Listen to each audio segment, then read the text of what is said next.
Magandang araw po sa inyo lahat.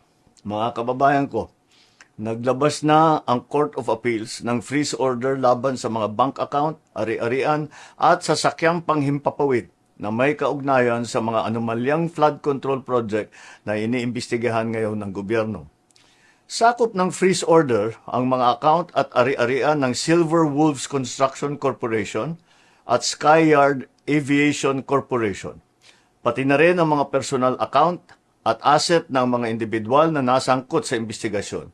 Kabilang ay si Congressman Eric Yap at Edvic Yap.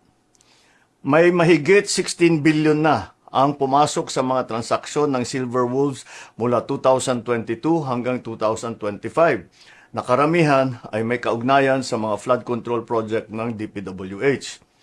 Kabuuang 280 bank account ang na-freeze, 22 insurance policy, 3 securities account at 8 sasakyang panghimpapawid, kabilang ang mga eroplano at helicopter na konektado sa Skyyard Aviation. Kailangan natin ang mga freeze order na ito para hindi maibenta ang mga ari-arian at para maibalik natin sa ating mga kababayan ang bawat pisong pinaghihinalaang ninakaw. Meron ding 8 taga-DPWH sa Davao Occidental na nagpadala na ng sulat na sila ay magsusurrender sa NBI dahil sa hinaharap nilang mga kaso. Inaasahan na rin nating lalabas ang warrant of arrest na ni Sara Diskaya itong linggong ito at hindi na rin magtatagal ang pag-aresto sa kanya. Magpapatuloy ang investigasyon, magpapatuloy ang pagpapanagot at titiyakin ng pamahalaan na ang pera ng bayan ay maibabalik sa taong bayan.